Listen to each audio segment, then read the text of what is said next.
About the National Volunteer Corps in the 50 guarantees. So can you... The second thing is, Lok Satta is looking at a volunteer corps.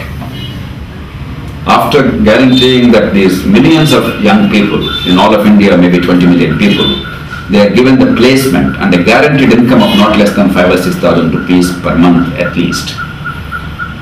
You provide space for millions of young people to be part of the nation building process. Many young people, they are idealistic. They want to do something to improve their community. But the government has not created a mechanism. In America, you have the Peace Corps. The 1960s, Kennedy created that, for instance. In India, you don't have any serious mechanism with public participation, with government's funding and participation.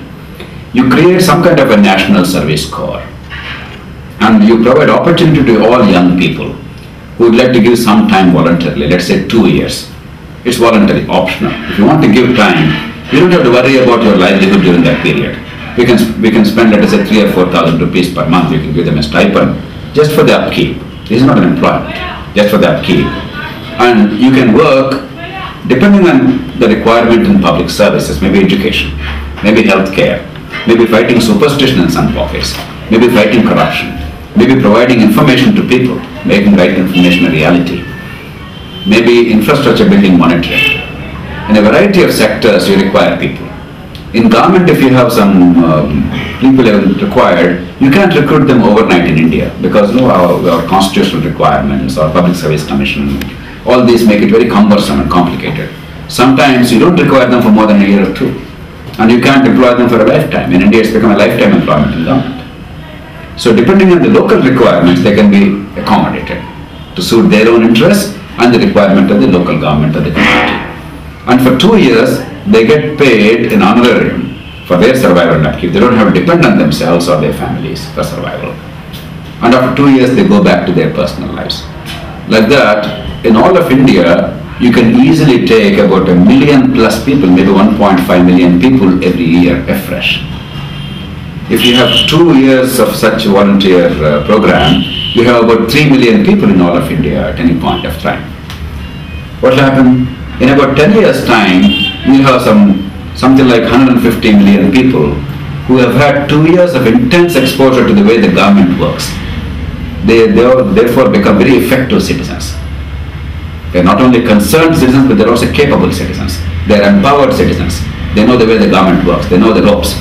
They know how to fight. They know how to mobilize the community. So the whole nature of Indian society, our politics, our governance will undergo a radical transformation. Most Indians do not know what to do. If you want a birth certificate, you do not know what to do. You're confused. Therefore, you depend on some intermediary who takes some money and bribes somebody. So we're all totally divorced. They become in effect a bridge between the citizens, the society, and the government. And therefore make sure that what ought to happen constitutionally will actually happen in reality. So the whole society will undergo transformation. It is one of the most important forums of civic education in the country. In a way, our democracy itself is transformed. So that's the kind of program we're looking at. In addition, we are encouraging political participation of young people. If an 18-year-old can vote, if a 25-year-old can contest, in local governments, if a 21-year-old can contest, it is absurd that the young people do not play a role, given they are 50% of the voters. And the political process in India is determining their future.